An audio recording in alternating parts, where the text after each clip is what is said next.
School की घंटी बजी, जो दिन के अंत का संकेत था। बच्चे दरवाजों से फूट पड़े, उनकी हंसी हवा में गूंज रही थी। दोपहर के लिए उत्सुक, घर की ओर जल्दी करते हुए उनके बस्ते उछल रहे थे। लेकिन एक छोटी लड़की पीछे रह गई, बेंच पर अकेली बैठी हुई। उसका नाम माया था और उसने एक खाली लंच बॉक्स पकड़ रखा था। उसने न तो रोया और न ही शिकायत की, वह बस दिन ब दिन इंतजार करती रही। उसकी आंखों में एक शांत उदासी थी जो उसकी कम उम्र को झुठलाती थी। एक दोपहर उसकी शिक्षिका सुश्री इवांस ने माया के अकेलेपन पर ध्यान दिया। वह माया के पास धीरे से पहुंची। उसके चेहरे पर चिंता छाई हुई थी। माया, सुश्री इवांस ने धीरे से पूछा, तुम दोपहर के भोजन के दौरान दूसरों के साथ क्यों नहीं खाती हो? माया ने ऊपर देखा। उसके होंठों पर एक हल्की मुस्कान थी। मैंने पहले ही खा लिया है, सुश्री इवांस, उसने चुपचाप जवाब दिया। यह एक छोटा, निर्दोष झूठ था जिसका उद्देश्य उसे दया से बचाना था। सच्चाई तो यह थी कि उसका लंच बॉक्स दिन ब दिन हमेशा खाली रहता था। घर पर पैक करने के लिए बस कुछ भी नहीं था। अगले दिन सुश्री इवांस एक अतिरिक्त लंच बॉक्स के साथ स्कूल पहुंची।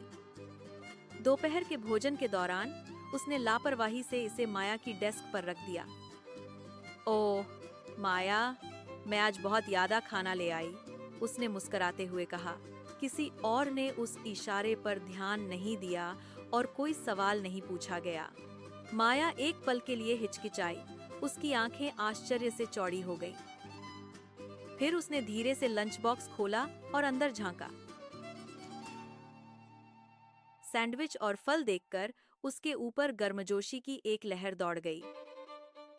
उसने चुपचाप खाना शुरू कर दिया, कृतज्ञता के साथ हर बाइट का स्वाद ले रही थी। उस दिन से आगे सुश्री इवांस हर दोपहर एक अतिरिक्त लंच बॉक्स लाती थीं। यह उनका छोटा सा रहस्य बन गया, दया का एक मौन कार्य। कोई सवाल नहीं थे, कोई घोषणाएं नहीं थी और कोई तरस भरी निगाहें नहीं थी। माया के खाली लंच बॉक्स को भरने वाला बस एक साधारण करुणा का कार्य। वर्षों बीत गए और माया एक युवती के रूप में विकसित हुई। जीवन ने अपनी चुनौतियां पेश की, लेकिन वह सुश्री इवांस की दयालुता को कभी नहीं भूली। उसे खाली लंच बॉक्स और शिक्षक का सौम्य इशारा याद आया। उसने मिली हुई दयालुता को आगे बढ़ाने की कसम खाई। जिस स्कूल में माया एक छात्रा थी, वह संघर्ष करने लगा। दीवारों में दरारें थीं, छत टपक रही थी और कक्षाएं खाली थीं। भवन की मरम्मत या संसाधन प्रदान करने के लिए पैसे नहीं थे।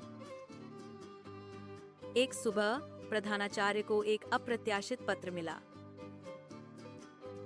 अंदर एक उदार दान था जो पूरे स्कूल की मरम्मत के लिए पर्याप्त था।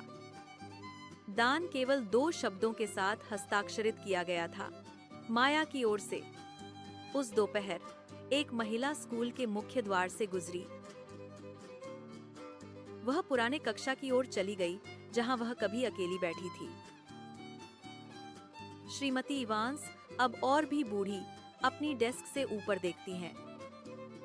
उनकी आंखें मिली और उनके बीच एक मौन समझदारी गुजरी।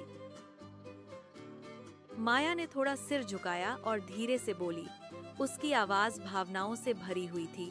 जब मैं अदृश्य थी, तब आपने मुझे खाना खिलाया था, सुश्री इवांस, उसने कहा। अब मुझे उस जगह को खिलाने दो जिसने मुझे पाला और मुझे उम्मीद दी। सुश्री इवांस मुस्कुराईं, माया की उदारता से भावुक होकर उनकी आंखों में आंसू भर आए। डेस्क पर माया ने एक लंच बॉक्स रखा जो उनके साझा अतीत का प्रतीक था।